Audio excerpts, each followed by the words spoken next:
On June 21st, my phone rang. It was my doctor who said the words that no one is prepared to hear. Karen, you have breast cancer. It felt like my whole world went spinning, and I tried to be strong. I tried to pull myself together, but I couldn't. I was paralyzed by fear. My head knew what he said, but my heart couldn't accept it. Telling my husband, telling my kids, it became more real every time I said the word cancer. But what was worse than the diagnosis was the waiting. Waiting for tests, waiting rooms before and after appointments, waiting for the results of the biopsies, waiting for surgery, and knowing this cancer was inside of me. I knew waiting would be the hardest part. But in my waiting, God was waiting with me, encouraging me, pointing me to his word and his truth. The verse was 2 Corinthians started to play over and over in my mind. 3 times I pleaded with the Lord to take it away from me, but he said to me, "My grace is sufficient for you, for my power is made perfect in weakness, so that Christ's power may rest on me. That is why, for Christ's sake, I delight in weaknesses, in insults, in hardships, in persecution, in difficulties. For when I am weak, then I am strong. Therefore, I will boast all the more gladly about my weakness." It took me a long time to work through that passage. Some scriptures are easier to swallow than others. Some can't be believed until they are lived. And in my fears and in my worries, and in, if I'm honest, my doubts, I kept coming back to the truth of that passage. But I was struggling to accept this was the journey that God would lead me to. At the time this all started, I was doing a Bible study on prayer. I was reminded that God wants our prayers to be bold and to be specific. Everyone I told was asking how they could pray for me. My women's Bible study, my friends, my family, my pastor, and so many here at church. And so I decided to come up with 5 very specific prayer requests. And my people started praying.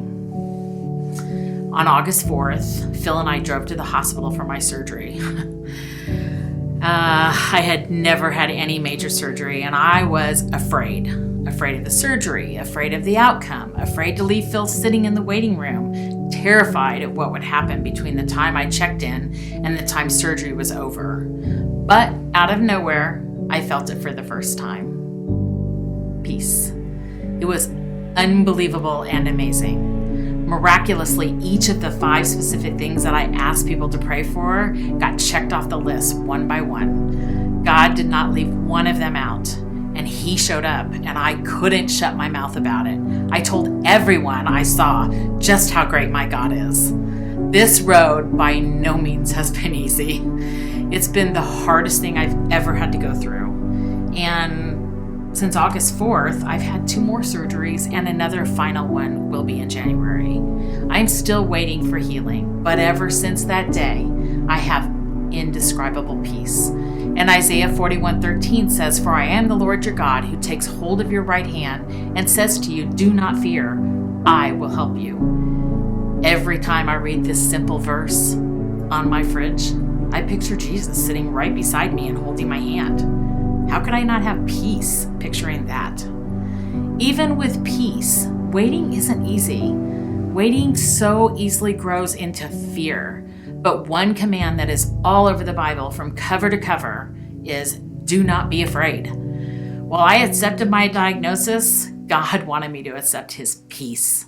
He commands us not to fear because our fears influence what we worship.